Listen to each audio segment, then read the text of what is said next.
Balakrishna fans కి అయితే ఒక పండగే మోక్షజ్ఞ సినిమాని ప్రశాంత్ వర్మ లాంచ్ చేస్తున్నారు. గీతాకృష్ణ గారిని అడుగుదాము, ప్రశాంత్ వర్మ గారు ఎంతవరకు మోక్షజ్ఞ సక్సెస్ చేయగలుగుతారు సార్? యాక్చువల్గా ఫస్ట్ ఎవరో క్వశ్చన్ దీనికి దగ్గరలో అడిగితే మంచి ఆపర్చునిటీగా అతనికి ముందు హనుమాన్ అనే సినిమా సక్సెస్ చేసే ఓషో ఫ్యాంటసీ కింద అంచేత మంచి ఆపర్చునిటీ సక్సెస్ఫుల్ డైరెక్టర్ని తీసుకుని ఆ యంగ్ డైరెక్టర్ని తీసుకోవడం అనేది జనరల్గా ఎవరన్నా స్టార్ కొడుకుని ఇంట్రడ్యూస్ చేసేటప్పుడు చేసే పని అది. ఆ విధంగా అక్కడి వరకు అంత కరెక్టే. దాని తర్వాత అర్థమైంది ఆ భూగి రెడ్డా ఏంటి రెడ్డి అది అందుముందు ఓ సినిమా తీసాడు ప్రశాంత్ వర్మ అన్నవాడు. అతని మీద అభిప్రాయం పోయింది నాకు ఆ సినిమాలు అంటే చిరాకు అయింది. కాదు జాంబీర్ రెడ్డి వాళ్ళని వెళ్తే అటు వెళ్తే నడుచుకోవడం ఎవడంటే అన్నాను అనమాట. చూడలేదు కూడా సినిమా నేను. అతను ఒకటే అన్నారన్నమాట. మరి అనుమానాన్ని మాని తీసాడంటే అతను ఏదో అది ట్రై చేసాడు ఆ హారర్ జోనర్లో ఆడితే అలా వెళ్ళిపోవచ్చు అని. సో దాని తర్వాత ఇది మొదలెట్టాడు అనమాట. ఒక ఇదేంటిది బ్యాట్మ్యాన్ కాన్సెప్ట్. ఒక హనుమంతుడు రావటం బలాన్ని ఇవ్వటం ఆ టైంలో తీసుంటాడు. అది ఎవడనండి అది కూడా మీరు చూడకుండా మీకు నష్టం అన్నట్టు. కానీ హిట్ చేశాడా లేదా? ఒక మంచి ఒక 20 కోట్లలో తీసానని చెప్తున్నాడు. 20, 30, 40 అందులో 10 కోట్లు అబద్ధమైనా కూడా మిగతాదంతా తీసాడు కాబట్టి హిట్ చేసాడు. అందరూ అలా చెప్తారు. నువ్వు మళ్ళీ కొత్తగా రెడ్డి వచ్చి మొదలెట్టినట్టున్నావు. నేను ఆల్రెడీ అందరికి చెప్పాను నువ్వు పెద్ద రెడ్డి నువ్వు ఇవన్నీ చెప్పేసాను చిన్నప్పుడు. మళ్ళీ చెప్తే మళ్ళీ కొత్తగా ఉంటుంది. చెప్పి చెప్పి చెప్పి చెప్పి చెప్పి చిరాకు వచ్చేసింది. అందరూ చెప్తారు రేపు నేను చెప్తాను.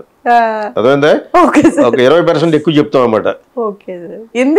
అది అది వేరే క్వశ్చన్ ఇక్కడ పోతుంది. అదేందా అలాగే ఇందాక నుంచి పోతుంది.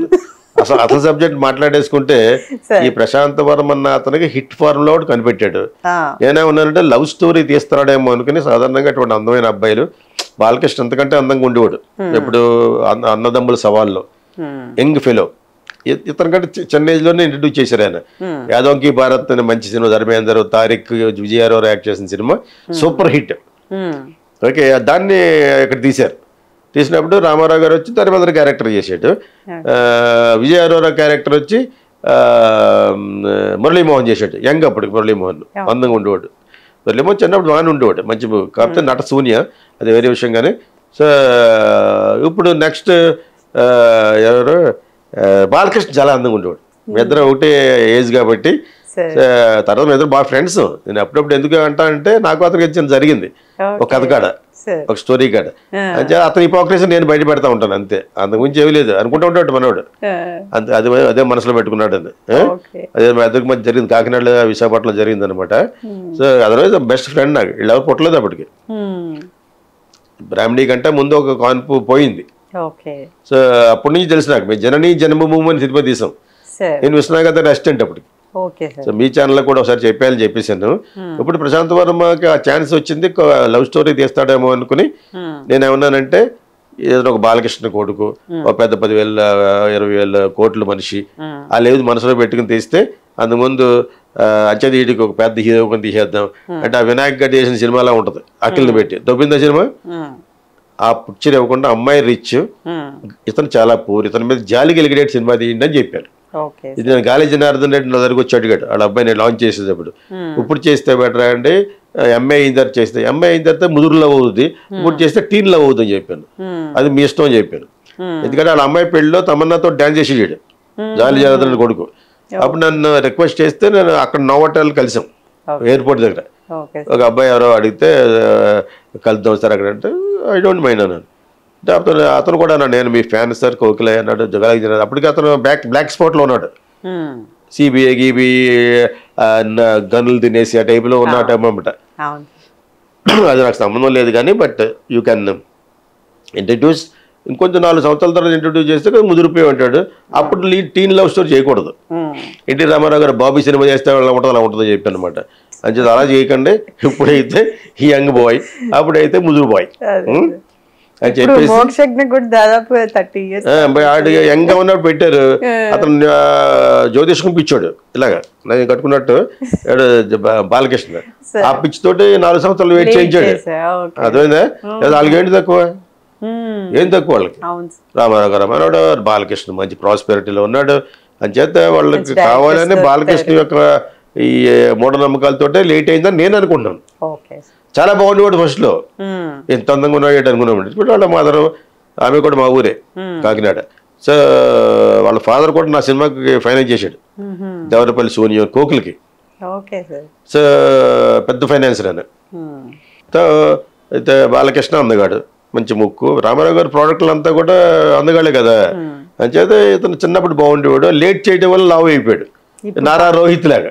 ఇప్పుడు తగ్గుతాడు మరి. సినిమా ఇంట్రడ్యూస్ చేసినప్పుడు బలవంతంగా తగ్గిస్తారు కదా. మొన్న చూసిన దానికి ఈ రోజు బాగున్నాడు, చాలా బాగుంది. ప్రొఫైల్ ఏదో పెట్టారు, చాలా అందంగా ఉన్నాడు. వాళ్ళ బ్రాండ్ బాగుంటారు, వాళ్ళందరూ బాగుంటారు, ఇంక్లూడింగ్ హరికృష్ణ. బండగా అయిపోయాడు కానీ ఆయన అలా ఉంటాడు కాబట్టి జూనియర్ ఎన్టీఆర్ పుట్టాడు కదా. ముక్కు ఎప్పుడైతే కోటియార్ ముక్కులా ఉందో వాళ్ళందరూ బాగుంటారు. రామారావు గారు అలాగే అందగాడు మరి. నేను అందరినీ ఎవరైనా అమ్మాయి అంత బండగా ఉంటుంది కదా, ఇక్కడ వరకు బాగున్న వాళ్ళు రామారావు అంటాను, ఎన్టీ రామారావు అంటాను. అదేంటి సార్ నువ్వు ఇక్కడ వరకు బాగుంటే ఇక్కడ నుంచి బాగోని ఎన్టీ ఒక దాన్ని ఇప్పుడు కూడా ఎన్టీఆర్ అంటాను. పెరిగిపోతాడు ఎన్టీఆర్ అంటే ఏం చేస్తాను. సో ఇక్కడ వరకు బాగుంటుంది, మంచి ముక్కు, నవ్వు, కళ్ళు అన్నీ బాగుంటాయి అనమాట. ఆయన చేత ఎన్టీ రామారావు గారు బ్రాండ్ అయితే చాలా బాగుంటారు. మంచి కోటియర ముక్కు అలాగ. బాలకృష్ణ ఆయన పుట్టినవాడు. దాని తర్వాత జూనియర్ ఎన్టీఆర్. ఆ జూనియర్ ఎన్టీఆర్ తట్టుకోలేకపోతారు ఆ పక్క వాళ్ళు. మీకు అర్థమైనప్పుడు మీకు ఎంత తట్టుకోకపోయినా ఫ్యాక్ట్ రిమైన్స్. ఎక్స్ ఫైల్స్ అని ఒక ఎపిసోడ్స్ వచ్చేది ఉందన్నమాట హెచ్బిఓలో, సస్పెన్స్ థ్రిల్లర్, ఎక్స్ ఫైల్స్ అంటారు. వాళ్ళ యొక్క ట్యాగ్ లైన్ ఏంటంటే facts are stranger than fiction. నిజాలు కల్పించిన కథల కంటే చాలా బాగుంటాయని. స్ట్రేంజర్ అంటే కొత్తగా ఉంటాయని. నిజాలే కొత్తగా ఉంటాయి. మనం కల్పించింది ఎంత కల్పించి నవలు రాసిన సినిమా తీసిన నిజంలాగా అంత తీయలేము. నేను కోకిల్ని నిజానే తీశాను, ఫ్యాక్ట్ అది. అయినా కూడా బిగినింగ్ సినిమాలో వచ్చి చెప్తాను, తర్క వితర్కాలకు తావు ఇవ్వకుండా చూడండి ఈ సినిమా అని ప్రొడ్యూసర్ చెప్తాను. నేను వచ్చి బీచ్ నడుస్తూ పేపర్ తీస్తాను అనమాట షెడోటిలో. ఇది నిజ జీవితం, ఈ నిజమైన వార్త మీద ఆధారపడిన సినిమా అని. అక్కడి నుంచి కొత్త రకంగా తీసుకుని వచ్చాను సినిమాని. మళ్ళీ చూడండి కావాలండి అని. తర్క వితర్కాల కంటే లాజిక్ తావు ఇవ్వకుండా చూడండి, దిస్ హ్యాపెండ్. ఒకటి కళ్ళు పోతే ఇంకోటికి వస్తే ఏమైంది అనేది జరిగింది, అది అర్థమైనప్పుడు. సో అది ఎవరో ఆడదన్నారు అప్పుడు. ఎవడు చూస్తాడు ఇంగ్లీష్ నావల్లో ఉందని ఎవడో అన్నాడు అర్ధరాత్రిగా. ఎవడో ప్రివ్యూ చూసి అంటే గోడ పక్కన నుంచి చూసి రమ్మన్నాను, నేను ఇంగ్లీష్ నావల్ చదివి అన్నాను. మీరు ఇక్కడ ఉన్నారా అన్నాడు. రాకుండా ఆయన దిల్ రాజు గురు ఆ మాట అన్నది. దిల్ రాజు మీడియేషన్ చేసేవాడు సినిమాలకి. వీళ్ళ గురువు రోహిణి సత్యనారాయణ ఒక ఉన్నాడు, మెడ్రాస్లో అన్ని సినిమాలు ఆడితే బిలీజ్ చేస్తాడు. ఓ మిడ్ నైట్ సినిమా చూసి వెళ్ళిపోతున్నారు వాళ్ళు, అంటే ప్రివ్యూ థియేటర్లో. నేను ఒక అక్కడ వినాయకుడి బొమ్మ ఉంటుంది, మెడ్రాస్లో ప్రతి ఇంటికి వినాయకుడి బొమ్మ ఉంటుంది, దాని పక్కన చూస్తాను అనమాట. ఎవరెవరు ఎలా కామెంట్ చేస్తారు, ఇంగ్లీష్ సినిమాలు తీసేది ఎవడు చూస్తాడే, ఒక వారం రోజులు కూడా ఎక్కువ ఆడదు అని ఒకడు. ఈయన పట్టుకున్నాను అనమాట. అది ఒక ఇంగ్లీష్ నావల్ కాపీ కూడా తీసేట్రా ఈడు అనేవాడ. వెళ్ళరా అన్నాను, ఎన్ని ఇంగ్లీష్ నావల్ చదివేట అన్నాను. మీరు ఇక్కడరా కొట్టారంటే వాళ్ళు. మేము ఒక ఇంగ్లీష్ నావల్ వాళ్ళు ఇంగ్లీష్ నవల్ అర్థం చేసుకునే పెద్ద కెపాసిటీ, ఆయన గాలి తీసేయకండి అన్నాడు. సో ఇలాగా whatever it is, Mokshagna now is getting introduce. We wish him all the best. చాలా బాగున్నాడు, మళ్ళీ తగ్గాడు. మీలాంటి వాళ్ళు ఎవరన్నా మరి 30 ఏళ్ళని రిమైండ్ చేస్తే తప్పితే 30 ఏళ్ళ లేడు మరి ఇప్పుడు వస్తాం. బాగున్నాడు, బాగుండాలని కోరుకుంటూ. ప్రశాంత్ వర్మ మీరు అడిగిన క్వశ్చన్లో ప్రశాంత్ వర్మ నిలబట్టగలగా అంటే, నేను వచ్చిన అవకాశాన్ని ఎందుకు పోగొట్టుకుంటాడు. అదైతే ఆర్టిస్ట్కి అడ్రస్ లేని బట్టి సినిమా తీసి హిట్ చేశాడు. ఎవరు మన హనుమాన్ నన్ను, అంతకుముందు సినిమా పేరు చెప్తేనే చిరాకు పడ్డాను నేను. ఆ జాంబీ రెడ్ అన్నది అటువంటి ఇష్టం ఉండదు నాకు. ఇదే ట్రై చేసాడు హారర్ జోన్లో వెళ్తే హిట్ అయిపోతామని అని చెప్పి. దాని తర్వాత అది కాదు కదా ఈ బ్యాట్మ్యాన్ కాన్సెప్ట్ అంటారు దాన్ని. ఎవడో వచ్చి నీ మీద వాలి అది చేయడం అనేది it's kind of a Batman. లేకపోతే బ్యాట్మ్యాన్ ఎలా ఉంటాడు నిజ జీవితంలోను, క్రిస్టోఫర్ నోలన్ క్రియేట్ చేసాడు ఆ క్యారెక్టర్ని, అదేందా.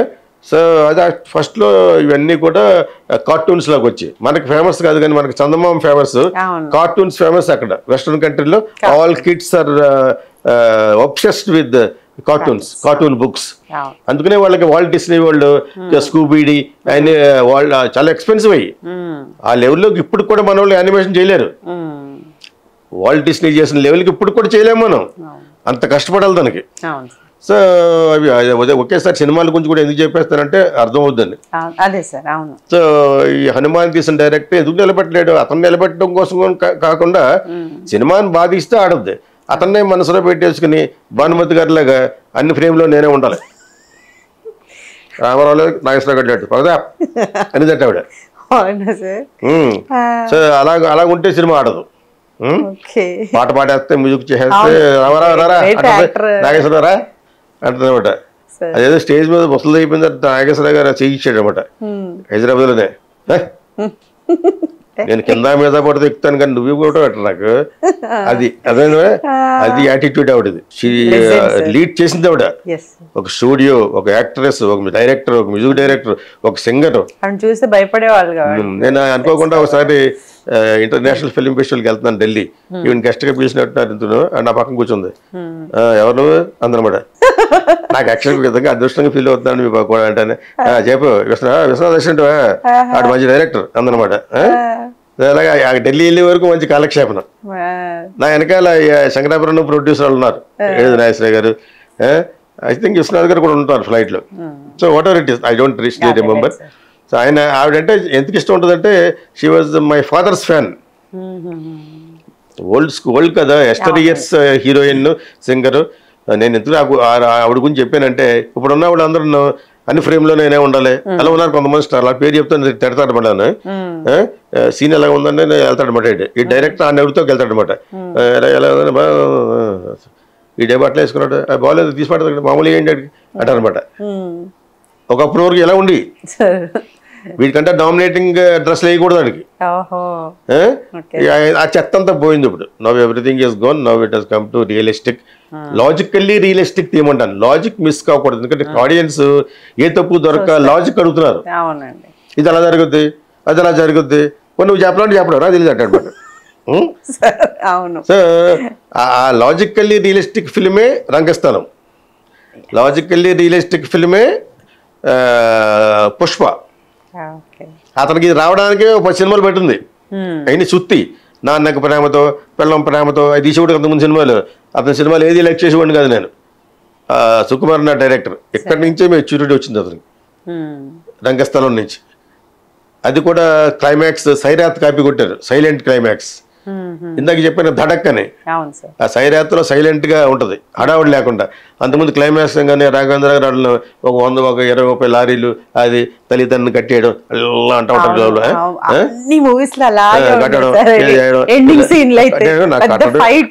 కట్టడం బాత్రూమ్కి ఇలా వెళ్తాడు అనుకున్నాడు అనమాట. వాళ్ళందరూ కట్టేయడం దరిద్ర. చిన్నప్పుడు నవ్వుకునే ఉన్నమాట ఈ క్లైమాక్స్ లో ఆయన ఎప్పుడైనా కలిస్తాను. అదే అలా ఉండాలి హడావుడిగా. ఇలా హీరో చేస్తాడు, ఆడ వచ్చే వరకు అందరూ సగరు, ఆడ వచ్చిన తర్వాత మొత్తం అందరిని కూడా వేస్తూ ఉంటాడు అనమాట. అవి లేకుండా సైలెంట్ గా ఉన్న సినిమాయే సైరాత్, మరాఠీ సినిమా. చూడకపోతే చూడండి. నేను ఎందుకు చెప్తానంటే ఫిల్మ్ వాళ్ళకి అర్థమవుతుందని చెప్తూ ఉంటాను. ఓకేనా, బికాజ్ ఆమె ఫిల్మ్ కోచ్, ఫిల్మ్ స్కూల్ తరపున. దాని తర్వాత ఇలాంటి 100 చెప్తాను. ప్రపంచ సినిమా గురించి, ఏ సినిమా గురించి మాట్లాడగల సత్తా నాకుంది.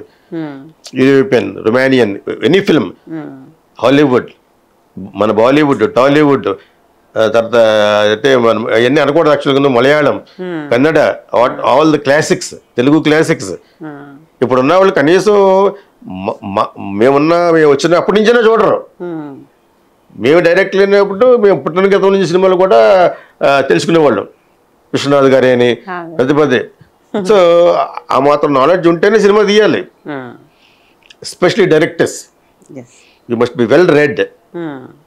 సో ఈ మధ్య ఇటువంటి నన్ను ఎందుకు క్షమించాలంటే మీరు సినిమా వాళ్ళు కూడా యాక్చువల్గా ప్రతిదీ సినిమాకి సంబంధించింది ఉంటుంది మన భారతదేశంలో ఉండాలి.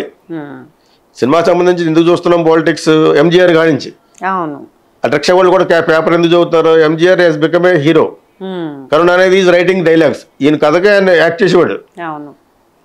ఇక్కడ ఎప్పుడు మొదలు పెట్టారు, రామారావు గారు వచ్చిన కాడి నుంచి పేపర్ చదవడం మొదలు పెట్టారు. లేకపోతే మనకి పాలిటిక్స్ ఏంటి, రక్షవాడి పాలిటిక్స్ ఏం చదువుతాడు, because of NT Ramarao.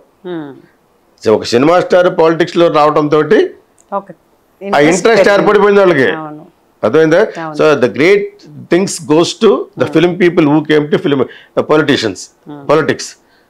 That's why here now hereafter politics is nothing none other than Indian film stars. ఆ ఫిల్మ్ స్టార్ డైమండ్ వాడేసుకుంటున్నారు. ఇప్పుడు అర్థమవుతుంది మీకు. That's how the both how become same. సెపరేట్గా పొలిటీషియన్ మొక్క ఎవరు చూస్తాడు, ఆడ మొహం చేతగాడు ఒక అదర్ షోట్ ఇలా వేసుకుని సినిమా ఇంక్లూడ్ అయింది కాబట్టి చూస్తున్నారు ఫిల్మ్స్.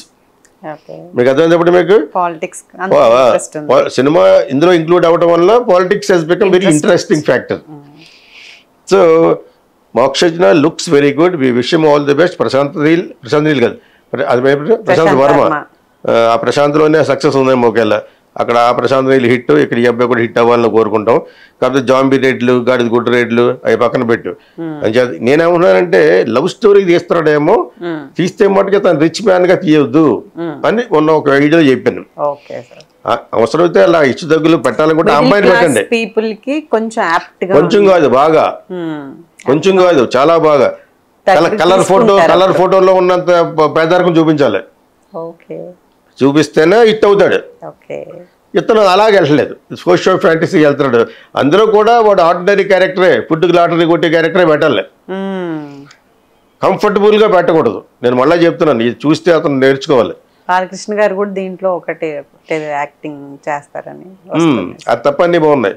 సో అతను యాక్ట్ చేయడం తప్ప మిగతా అన్నీ బాగున్నాయి. ఇక్కడ మళ్ళీ ఎందుకు చిరంజీవి యాక్ట్ చేసాడు ఆ సినిమాలో దబ్బిందా ఏదంటే బ్రూస్లీలోను. అటువంటి ఎందుకు అని జర్నీ ఒక్కడే చేయని మళ్ళీ నువ్వు వచ్చి ఛాయంగాని కట్టగానే మొత్తం భూమండలంలో ఊగుతూ ఉంటుంది. అయ్యొద్దు మనకి, అయ్యేందుకు బాబు ఈ చాలు. అఖండ ఏముండా అన్నట్టు అవి లేకుండా కూడా ఆడద్దు. అందగాడ అబ్బాయి ఇతను ఏదో చేయమని ఉంటాడు. సోషియో ఫ్యాంటసీ కదా, వెంకటేశ్వర స్వామి లాగో లేకపోతే ఇంకోటి ఏదో ఏదో పెట్టి ఉంటాడు. ఆ విధంగా బాగానే ఉంటాడు. కాకపోతే మరి బ్రూస్లీ చేశారా, జరిగిందా? బ్రూస్లీలో ఆ అబ్బాయి యాక్ట్ చేశాడు, చిరంజీవి గారు చేశారు. Miserable disaster of the millennium. అది టైటిల్ ఏంటిది? బ్రూస్లీ బొంగుస్లీ అని. Bruce Lee is a great man. Why are you putting for this movie? So Mike Tyson, ఇటు మళ్ళీ మైక్ టైసన్ ఏంటి బఫూన్ గడి ఇందాక చెప్పాం కదా లైగర్లో మైక్ టైసన్ కూడా అవుతాడు మరి అదే మరి. సో ఈ బాలకృష్ణ ఇందులో ఎందుకు కనిపిస్తున్నాడో నాకు తెలియదు, కానీ అతను కనిపించిన అవసరం లేదు. యాక్చువల్గా అతన్ని హీరోగానే ఎక్స్పోజ్ చేయాలి, అంటే సైడ్ లైన్ చేయకూడదు. కాకపోతే నేను అడిగేది ఎలా పూర్ ఫెలోగా చేయమన్నాను. చాలా పూర్ బాయ్. ప్రపంచంలో ఎక్కడైనా కూడా హృదయాన్ని కదిలించాలి సినిమాలో అంటే సౌల్ ఉండాలి. మేము అక్కడ ఇది నేర్పిస్తాం. రూల్స్ ఆఫ్ ద సక్సెస్ఫుల్ మూవీలో ఏమి ఉండాలి, ఏ టైంలో ఏమి ఉండాలి చెప్తాం. దాంట్లో మళ్ళీ సక్సెస్ఫుల్ గా ఒక ఆత్మ ఉండాలి. అటు ప్యాకెట్ ఆడుతూ ఉంటాడు, అందులో జోకర్ లేకపోతే మొత్తం కౌంట్ ఇస్తాడు కదా. అంటే ఆ జోకరే సౌల్. ఆ సౌల్ని డైల్యూట్ చేసేయకూడదు, డైల్యూట్ చేసేటట్టుగా ఉండకూడదు. అబ్బాయి అందంగా ఉన్నాడు, బ్రహ్మాండం తీయచ్చు, మామూలు షర్ట్ వేసుకుని తిరుగుతూ ఉండి ఆర్డినరీ ప్యాంట్లు లాగా వేసుకునేవాడు ఉంటాడు. That's all. మన వాళ్ళు పూరి చేయమంటే ఆ రోజులు సోమన్ బాబు కృష్ణ కూడాను అందమైన 1000 రూపాయల ప్యాంటు అని దానికి మడత పెట్టేవారు. అంటే పూరి అయిపోయినట్టు అనమాట. నేను సోమన్ బాబు గారు అంటే చాలా కోపడాడు ఆయన. మరి అలా కాకుండా ఎలా వేయాలంటే అలా కాదు, మామూలు మీరు కనపట్లేదా దొంగ మోకలు ఉండేవాడు ఆయన. బయటకు రండి ఎలా ఉంటాడో చూపిస్తాను చెప్పాను. మీ ఇంటికంటే బయట చూడు, ఆయనే తిరిగాడు. ఆ ద్రౌపది భోజనం చేసుకుని కొడమ నడుచుకుంటే వెళ్ళి చేసేవాడు ఆయన. సత్యనారాయణ ఆయనను. మేము పూరి ఫీల్ ఎలా ఉంటాడో తెలీదా? జస్ట్ అందమైన బట్టలు చిన్న మట్ట పెడతారు, వెళ్ళాలంటే ఒక చిన్న చుక్క పెడతారు అనమాట. నాగేశ్వర గారు కోపం వచ్చిలాగా అంటే విగ్గి పెట్టుకుంటే అది లోపల పిచ్చుకులు వెళ్తాయి, పిచ్చుకులు ఉండదు. ఏమిటి మీరు ఎలా మాట్లాడుతున్నారు అన్నాడు. అంటే అలా కదా సార్, ఏమనుకోకుండా మరి ఆ విగ్గులు అంటే నాకు ఇష్టం ఉండదండి, మీరు విగ్గు లేకుండా తీస్తే నేను మీతో సినిమా తీస్తా అని చెప్పాను నాగేశ్వర గారితో. అది వేరే డిస్కషన్ లో మాట్లాడుకుందాం మళ్ళీ. సో ఇక్కడ అబ్బాయి అందంగా ఉన్నాడు, బాలకృష్ణ కొడుకు, వాళ్ళందరూ అలాగే డెఫినెట్ గా అందంగా ఉంటారు. అతన్ని చేయనివ్వాలి. మీరు అందరూ వచ్చి డైల్యూట్ అయిపోతుంది, అతనికి వచ్చిన మార్కులు పోతాయి. బాలకృష్ణ ఉన్నాడు ఆడిన తర్వాత అనుకోండి, లేదా బాలకృష్ణ ఉన్నాడు పోయింది అనొచ్చు. ఈ రెండింటికి ఆస్కారం ఉంటుంది నా ఉద్దేశం. చూమా అది ఏ దేవుడుగానో కనిపించేటనుకోండి, లేకపోతే అఖండలో లాంటి క్యారెక్టర్ కనిపించేటనుకోండి బాగానే ఉండొచ్చు. ఇంకొకసారి జై బాలయ్య అంటారు థియేటర్లో, అది కూడా ప్రమాదమే అబ్బాయికి. అబ్బాయిని అని అంతకంటే అతను యాక్ట్ చేయొద్దని మనం ఎందుకు అంటాం, కానీ అతనికి ఆల్రెడీ స్కై హై ఇమేజ్ ఉంది బాలకృష్ణకి, అది వేరే విషయం. ఆ అబ్బాయికి ఎఫెక్ట్ కాకూడదు అంటారు. ఎందుకంటే ఈజ్ ఆల్రెడీ స్టార్ కదా, అతను తయారు చేస్తున్నారు. అతని ముందు తెలిపోకూడదు. ఒకప్పుడు ఎన్టీ రామారావు గారు, నాగేశ్వర గారి సినిమాల్లో ఎస్వి రంగారావు తీసేయమని వాళ్ళు ఒకటి కాపు కమ్మ, అది ఆయన వచ్చేటికి షెట్లోకి డైలాగ్ చెప్పి సార్ పోరా గౌన్ రే అన్నాడు ఒకట. వీళ్ళు చెప్పింది అంతా పోద్ది. ఈ లోపల అంటాడు రామారావు గారు అన్నాడు అనుకోండి, అయిపోయింది అనమాట. అదే సినిమాలో కృష్ణ గారు దొరికిపోయావు లేకు అంటాడు ఫ్లైట్ లో, కాల్ చేస్తాను అన్నాడు, అలా నువ్వు కూర్చుంటాడు నేను పోరాడు డొంగరే అన్నాడు అనమాట. ఫినిష్, అది చెప్పిందంతా పోద్ది. అర్థమైంది ఇప్పుడు మీకు. సో ఆ విధంగా ఇప్పుడు బాలకృష్ణ వస్తే వాళ్ళ అబ్బాయి అండర్మైన్ అయిపోకూడదు. బాలకృష్ణ టూ బిగ్ స్టార్ అయిపోయాడు కదా ఇప్పుడు. That is what my opinion. Prashanth Varma మంచి ఉద్దేశంతో పెట్టుంటాడు, ఆ folklore kind of socio fantasy కాబట్టి ఆ విధంగా పెడితే వాళ్ళకే బాగా తెలుసు, మనకి ఏం తెలియకుండా మాట్లాడుతున్నాం. పోతే ఆ అబ్బాయి ఒక హీరోగా నిలదొక్కోవాలని మంచి ఉద్దేశంతో అతని మీద సింపతి వచ్చే క్యారెక్టర్ చేయండి అన్నాను. That's my final word. Please do subscribe to Telugu Rajyam channel. Please do subscribe to Telugu Rajyam channel. Please do subscribe to Telugu Rajyam channel. Hi అండి, నేను మీ ఆర్పీని, నెల్లూరు పెద్దారెడ్డి చేపల పులుసు ఓనర్ని. మీరు తెలుగు రాజ్యం అనే ఈ యూట్యూబ్ ఛానల్ సబ్స్క్రైబ్ చేసుకుని మంచి మంచి వీడియోలతో వస్తారు. Thank you so much. Hi people, I'm Sonakshi Verma and you please watch Telugu Rajyam and please subscribe to the channel.